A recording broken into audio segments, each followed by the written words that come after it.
Welcome to the Times of Israel's daily briefing. Today is Friday, February 21st, day 504 of the war.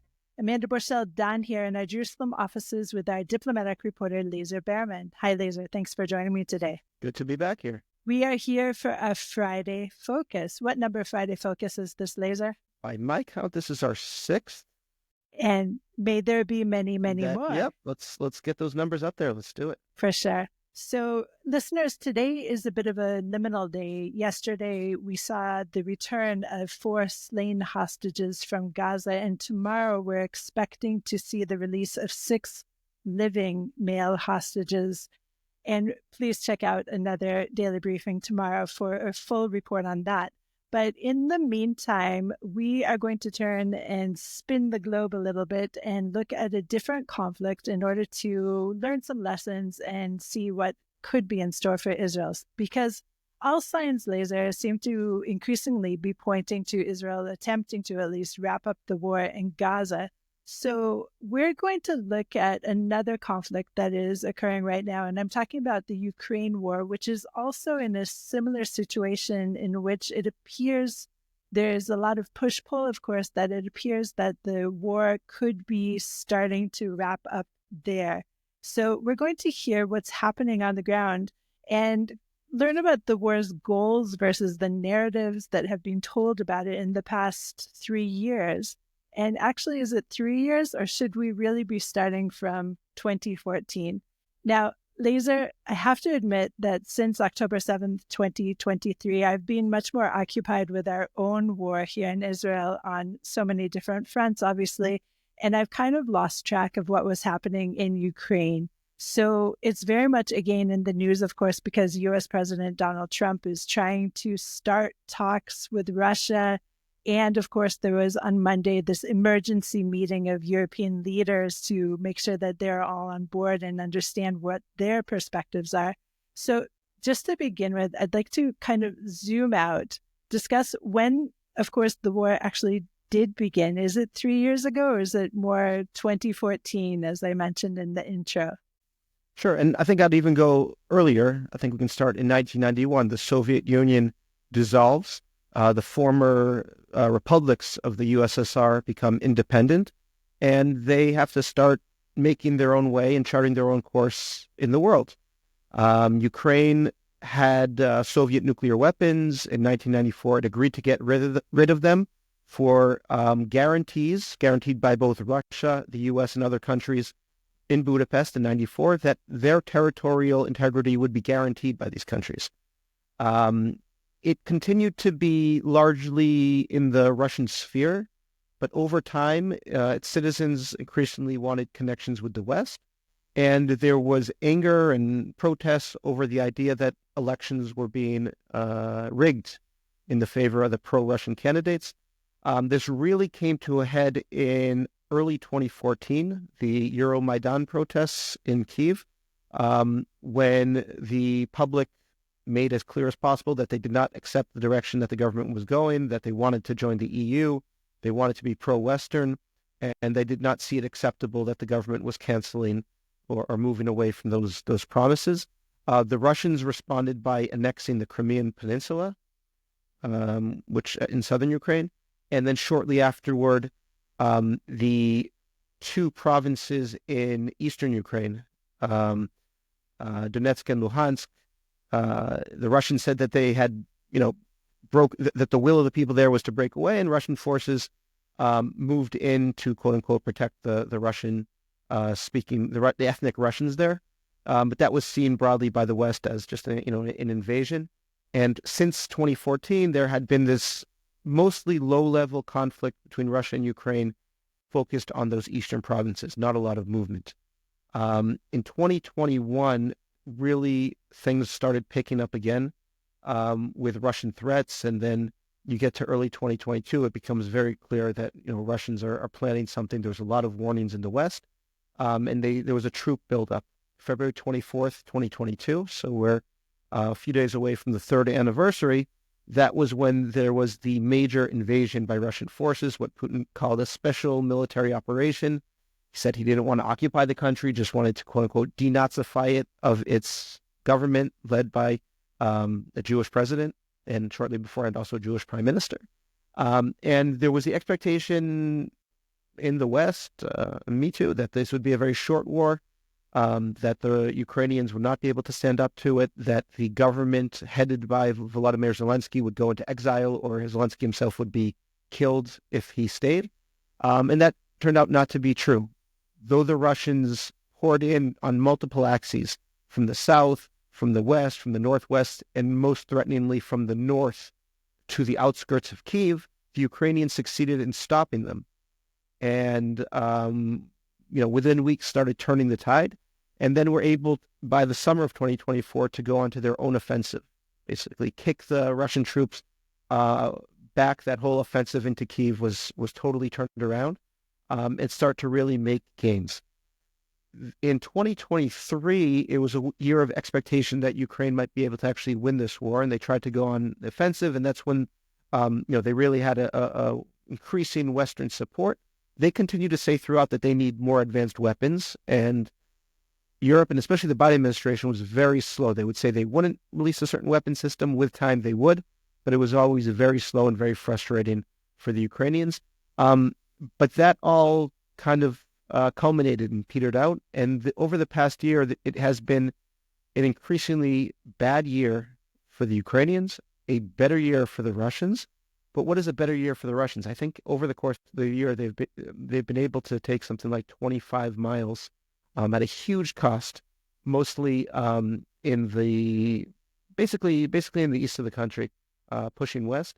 That's where the focus of the war is now. So you say you've lost track of really what's happening there, because there has not been a ton happening. There hasn't been very much that's really dramatic. It's been a war of attrition now. Very heavy in lost materiel, certainly to personnel. So it's been a grind, but Russian forces continue to push forward. There's a little bit of a push around Kharkiv too, but that doesn't seem to be threatening that city. And there's also there was a Ukrainian offensive last year into the Kursk area. Russians have pushed it back somewhat, but Ukrainian forces are still there. So that's basically where the conflict is largely frozen and is not working. What is important now? There's a question about which side will be able to outlast the other one. Russia is a much bigger country, bigger economy, more manpower, but it does have serious manpower issues. It has started to use thousands of North Korean troops, has started all sorts of ways to get more people enlisted in the army, and its economy is certainly not in good shape, though it's not about to collapse. Ukraine also has trouble enlisting, but its manpower, it's not in a critical manpower shortage. It doesn't really use its manpower that well. There's not full desire, or even close to that, to join the army. Probably if the army operated better, more people would be willing to. But the real strategic issue for Ukraine is the type of weaponry it gets from the West, primarily the United States, and the amount of funding it gets. That's what can keep Ukraine in the war. I think Ukraine does not need anyone to fight for it as long as it gets the full funding. But we'll talk about this with the Trump administration coming in. That has totally changed the future prospects for Ukrainian funding for the war and Ukraine's ability to continue to prosecute this war. I would say alongside all of the battles and all of the land taking and loss that you've been discussing, there's also a really huge war of narratives. Now, for us living here in Israel, we live alongside over 1 million Russian-speaking immigrants who came from the 1990s and on.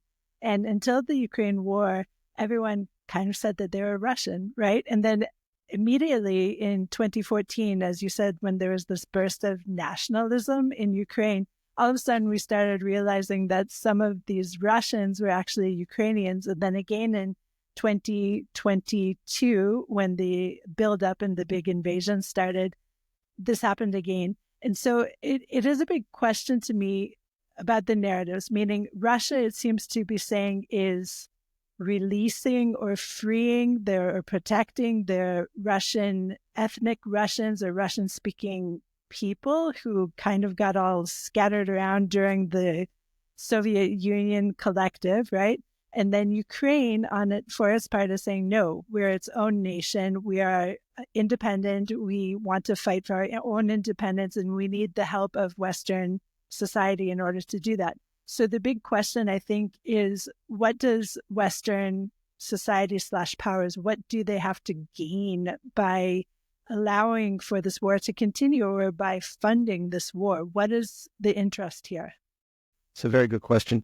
Depends who you ask, because there's not any objective one set of interests here.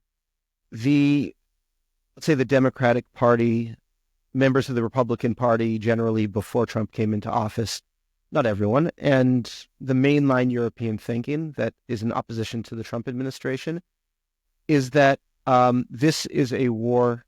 This is the biggest land war in Europe since World War II. It is a fight of a flawed democracy, but a democracy, and one that orients itself toward the West against a brutal autocratic ruler, Vladimir Putin, who is in alliance in different levels with all the anti-Western powers, so increasing cooperation with China, dependent on Iran for key weapons, obviously a key backer of the fallen Assad regime, and a regime that jails or kills internal dissidents and wants to reestablish its influence, its illiberal influence over much of Europe, certainly Eastern Europe, and uses all sorts of underhanded, illegal, and sometimes brutal techniques to get its narrative into the Western world. That's why around the first Trump election, there was all the talk about Russia interference in elections, but other countries have also faced similar challenges. They say if we don't, many countries say that if we don't, focus on the fight and make sure we don't lose the fight in Ukraine, then other countries will be next, and perhaps much of Europe will be next. So certainly countries like Poland and the Baltic states feel like it's very real that they could face a Russian invasion at some point. And they say, okay, it's worth it to continue to fund this war. It's cheaper than us fighting ourselves, obviously. And we have to show Putin that there is a cost and that he can't just keep rolling through, and that we have to deter him from any further expanded use of power, and therefore we need the United States to back this. Right? The NATO only works with United States funding and capabilities, and without the U.S., it's not going to work. If I could say let's say the Trump, let's call it that, kind of isolationist policy, it's that first of all, this is a massive investment of nearing $200 billion now of U.S. money. For what exactly? It's not like we have crazy interests in Ukraine, if anything, that's really important. It's bad for Ukraine. It's bad for Russia. It's a suck on the European economy as well. I think what also would really get people that think this, passionate is that the Europeans have talked about how vital this is for Europe and it's existential in many ways, yet they want the U.S. to fund it. They are very slow in getting their own defense spending up. They're obviously not going to fight the war themselves. They even generally are not committed to putting Ukraine into NATO, because that would mean that they would immediately have to go fight it if the deterrence is actually going to work and if they're going to follow Article 5. So it seems like there's a lot of hypocrisy there, at least the way that, and I think there is hypocrisy. So that I think those are the major narratives. Of course, Trump took this narrative further in the past week when he called, first of all, he sent senior representatives to talk to the Russians in Saudi Arabia without Ukrainian or European participation, which really upset the Europeans and the Ukrainians, obviously. And the fact that he's now personally attacking Zelensky as a dictator, as someone that has like 4% of support, which is not true. And it could get worse, right? The Russians try to portray him as part of this pro-Nazi, neo-Nazi, Ukrainian nationalist movement that has taken over a country that doesn't want to be taken over them, harkening back to Ukrainian policies during the Holocaust. So that is, I hope that Trump doesn't go in that direction, but he seems to currently have in his ear people that are pushing this idea that the Europeans are ungrateful, they're unreliable, and they can't do anything themselves, so why should the U.S. be suckers? That seems to be the narrative. Right. And we saw on Monday, as I said, this emergency meeting, and it was called by Macron. It was held in Paris. And it was really fascinating to me as somebody who really is not, expert in any of this, to see this very strange alliance, shall we say, between France and Britain, all of a sudden, both of them pushing for something that is in their neighborhood, but not really in their neighborhood. As you said, I can understand when Poland is making some kind of statement because they are directly affected by this war.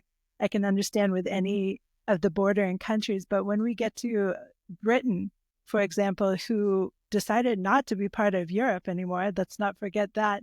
What is Britain's interest here in maintaining this war? So there's the kind of the bigger vision based on values of what kind of world we want to see, who do we want to be ascendant? Do we want a rules-based liberal international order dominated by the West, which means dominated by the United States? Or do we want one where it's kind of a multipolar world where regimes like Putin's or China are able to dominate their areas and tamp down on the rights of people? And there's also movements within Europe. I think you saw this at the Munich Security Conference, where you saw the anger on European officials' face when you had Vice President J.D. Vance kind of lecturing them about keeping down the popular will, quote unquote. That there are movements that are quite kind of anti-liberal, some are even pro-Russian within Europe, and that makes European leadership very, very uncomfortable. But it's not really that far. You think about, Europe is not. It's mostly small countries. So what Russia does in Ukraine reaches into Central Europe, and if it goes any further, then it starts getting toward Western Europe. It affects everything. It certainly affected, fuel. It affected economy.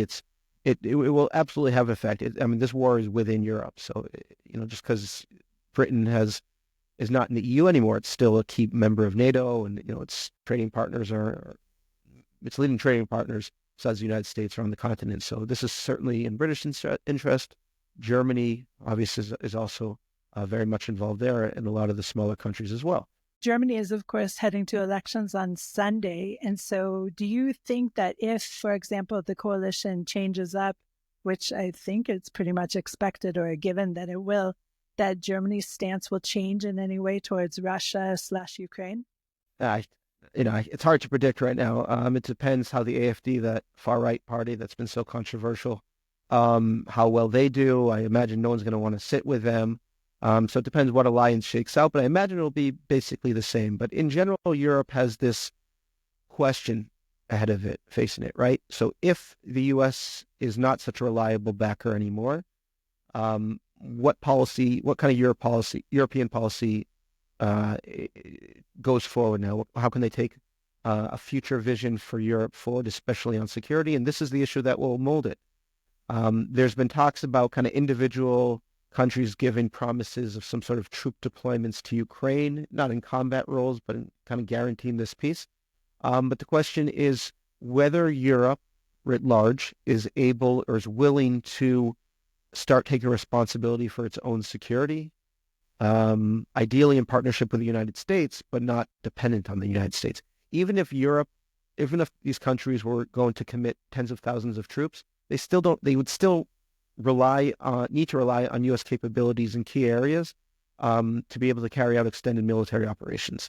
So they really will have to start beefing up their own security and spending much more and making hard decisions, because it's been decades where a lot of European countries were able to fund very generous social welfare programs because they did not have to spend that much on security. Here in Israel, we spend a lot on security, and we know taxes are high and prices are high, and we get decent social welfare, but we're missing a lot. We don't have like Northern European. And obviously the U.S. is very different too. And they spend a lot on security as well. So the Europeans are going to have to make some tough choices about their future. It's going to be, I think, the dominant political issue in Europe moving forward. And I think it's certainly not comfortable for them, because they would rather, have NATO commitments, which means U.S. commitments. And that's also what Ukraine wants. If Ukraine had a NATO commitment, if it was part of NATO, it would mean that it would be basically putting the problem of deterring Russia and guaranteeing its security to NATO, which means to the United States. The U.S. is saying we don't want to do that. The European countries that are trying to deter Russia, think of a way to deter Russia. Let's say there's an agreement, right? You need that agreement to last. If it's an agreement that, let's say, Trump is able to hammer out that's acceptable to the Ukrainians, to the Russians, no guarantee that that will happen. But if it's an agreement that is seen as something that will crumple in a couple of years, will be war again, who is going to invest in this Ukrainian state? How are they going to start building up their economy and developing their own ability to deter Russia? They won't. So if the Europeans are trying to deter Russia by themselves, I think it's not going to be a very effective deterrence, right? They certainly were not willing to commit troops to the war right now. Is Russia really going to believe, if there's a reignition of this war, that they're going to commit in the future? It's hard to believe. So I think Europe really has to make a tough decision about what it's willing to do in terms of fighting and what kind of investments it's going to make. Probably the most effective investment would be to build up Ukrainian capacity, Ukrainian capabilities, because that's the most effective deterrent. But that will also take decisions, and will take also smarter decisions by the Ukrainians about how they want to handle their own economy and their own military moving forward. And again, as I said, people working for the ICC are humans. When you're faced with such tragedies, unless you're heartless, you respond to that in a humane way. I've had my non-Jew colleagues at work telling me that they haven't slept at night because they had Kfir and Ariel Bibas coming up in their dreams, and that goes with me, because it really kind of shows that when you do this humanitarian work, you can't avoid being impacted on the humane and personal level. So while we understand the public sentiment and we feel it, and we're oftentimes even a part of it on the personal level, we have to make sure that we stick to the unique principles and methods that ICC follows all around the world.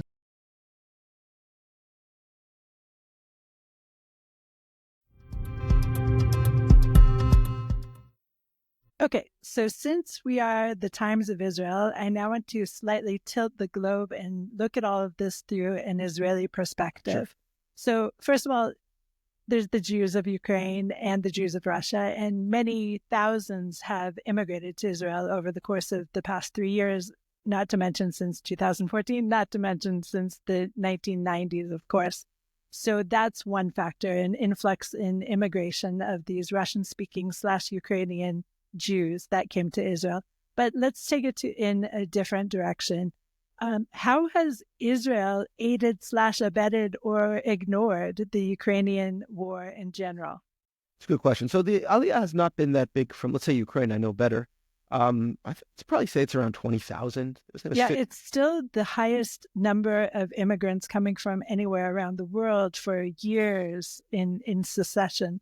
It's the greatest number of immigrants are coming from Ukraine or Russia versus anywhere else in the world. Right, but still not that many, right? So if you think about 300,000, it's hard to say exactly, but let's say somewhere around 300,000 Jews before 2022.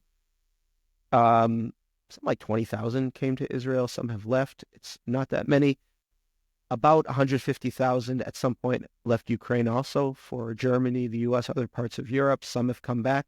Let's not forget that there's still a ban on men. I think it's from 18 to 60, but it's around that. It's basically men who are vaguely in fighting age that can't leave. So that keeps a lot of the men there, and then a lot of their families. So the Jewish community is still there, thriving, but it certainly has lost a lot of its members, some permanently, some temporarily.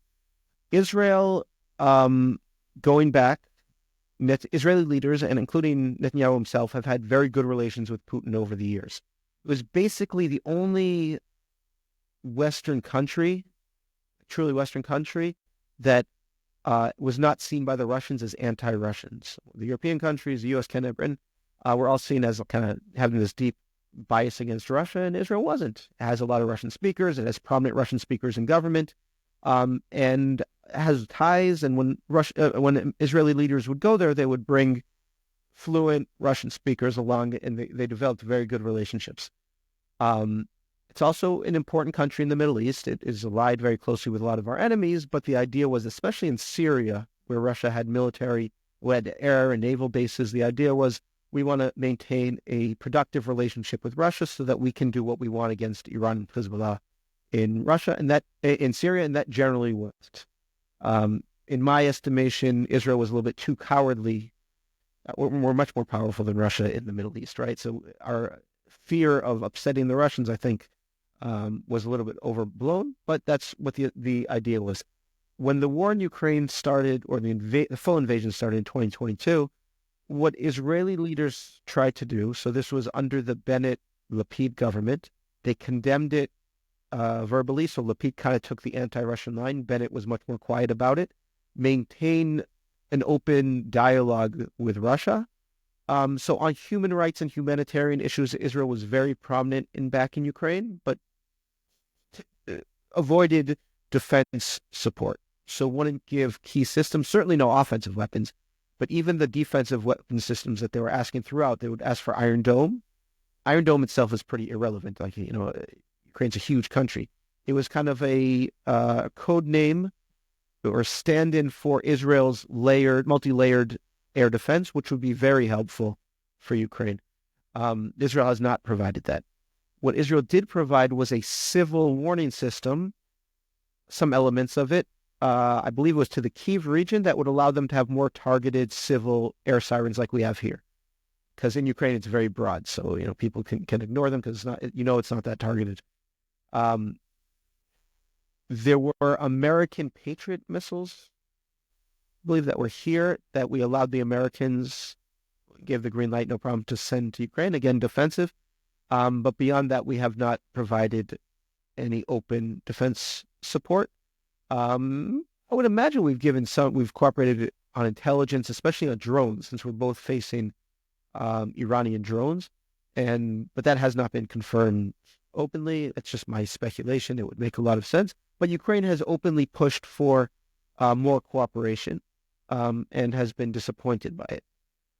Relations between Israel and Ukraine are generally pretty good, though, right now. I mean, if you look in the past few months, Netanyahu and Zelensky spoke by phone. In Munich, where Foreign Minister Gideon Sa'ar was, he met with the Ukrainian Foreign Minister. Herzog spoke with Zelensky, so the ties are there. The conversation is there. I was in Ukraine in early 2023 with Eli Cohen, our foreign minister. So we were in Kyiv. We took a train there. So the relationship is there. Ukraine has backed our war against Hamas very strongly. They haven't given us problems about humanitarian aid or the way we're targeting. They've been, rhetorically, they've been great. So, the potential is there, but it doesn't look like there's any major change. The sense I get, and I'm not taking this just out of the air, is that in these meetings, the main Ukrainian request from Israel was to help them with the Trump administration. I wouldn't imagine Israel did much, but certainly wasn't effective if Israel did try to, because you see where the Trump administration is now. That is really what Israel can offer, not only Ukraine, but they can also offer this to Europe. Let's not forget, right? If Israel really want to think big, and I'm not sure that the leadership here is thinking like this, but they could say to, France, Germany, Italy, the UK, countries that have been, especially France during this war, our war against Hamas, they've been not always so reliable, that we'll go to bat for Europe, Ukraine, and we'll try to move the dial in the Trump administration. If you can help us with what we're facing now, which is, let's get Hamas out of Gaza. Let's deal with the Iranian threat. Let's make sure Hezbollah doesn't rearm. So I think that there is that potential. I really don't think that it's going to happen, though. But then there's also second order effects. If Europe understands that it needs to rearm and become societies that maybe go back to the draft, as some are starting to, they need domestic production. They need these capabilities that they're missing. Israel can certainly be a big part of that. And also we need, or part of this this emerging order after October 7th envisions European troops around. So UNIFIL, we want French and Italian and capable troops, and we don't want Nepalese or Fiji. No offense to these wonderful countries, but they're not the ones that we expect to go to, to actually carry out serious military operations against Hezbollah. We need them to have enough troops available to be here in force. And if they have to commit troops to Europe, then that might not be the case. So there are certainly other effects that this could have on the region. Let's talk a little bit more specifically about Israel's relationship with Russia, which has been host to some of the summits between, for example, Hamas and the Palestinian Authority. So where do you see Russia in terms of, if we're looking at, again, the idea that Israel may be wrapping up its war as well, where do you see Russia playing into that? Russia's main concern, Russia's not anti-Israel itself. It has certainly anti-Semitic elements, the way that a lot of its leaders speak, certainly society. But that has not translated into, I don't think that's the reason for its hostile stance at times and its backing of our enemies. I think it does that because its fundamental position is anti-American. It, like China, wants to push back on the American-dominated order that feels is unfair to it. It will promote anyone that it feels can help push back on that. And the anti-American forces in the Middle East are the anti-Israeli forces. Right. So if it's Syria, if it's Iran, if it's Palestinians, other terrorist groups, that's where it sees that it is able to. So it wants less American influence in the Middle East and more Russian influence. And then China obviously has its own interest there as well, but they're somewhat different. So I think that's going to continue throughout. Are we going to give anything to Russia? I don't think so. But I think the fact that we're not backing Ukraine more is something that we have been giving to Russia throughout. And, you know, it looks like they have their own avenues to the Trump administration now, so they don't really need us for that. It would have been nice if, you know, as Naftali Bennett tried to do, if in order to get the two sides talking to each other, you know, we could, but they don't need that. You know, Trump likes to talk to people directly. As we said last time, he's talking to Putin. Israel was not able to be a neutral ground for peace talks between Russia and Ukraine like we wanted to be. Turkey actually got that, and then some other places as well, but we have not. So we're not a meaningful player in this war, and Russia is largely shut out from certainly anything that happens in Gaza. But in the broader Middle East right now, they're not especially dominant either. So when I look at this Russian-Ukraine conflict, I kind of have flashbacks of my childhood. I'm a bit older than you. I'm almost 50. And I remember, of course, the whole Red Scare narrative in the U.S. And I just wonder how much of Trump is still in that mindset. Do you see that happening as well in terms of just the rhetoric and the storytelling that's going on right now between the U.S. and Russia? No, for Trump, I don't think so, because, you know, his focus is on the the Ukrainian threat, but he's blasting Zelensky and the Ukrainians. The focus more on Trump's narrative is certainly the Chinese threat, which was not dominant, you know, in the Cold War, and this general unfairness to the U.S. taxpayer, to the U.S. worker. So it's a very different narrative. Yeah, I don't think we're going back to that at all. If the U.S. was afraid of the Russian threat, like many in America are, but not that this administration, then I think we'd see a very different policy on Ukraine. Really interesting stuff, Lazar. Thank you so much for joining me today. Well, thank you. Thanks for listening to the Times of Israel's Friday Focus, also our daily briefing. Please check out another installment of the Daily Briefing tomorrow. This episode was produced by the Podwaves. If you have any questions or comments about this or any other episode, please drop us an email to podcast@timesofisrael.com. Until tomorrow, shalom.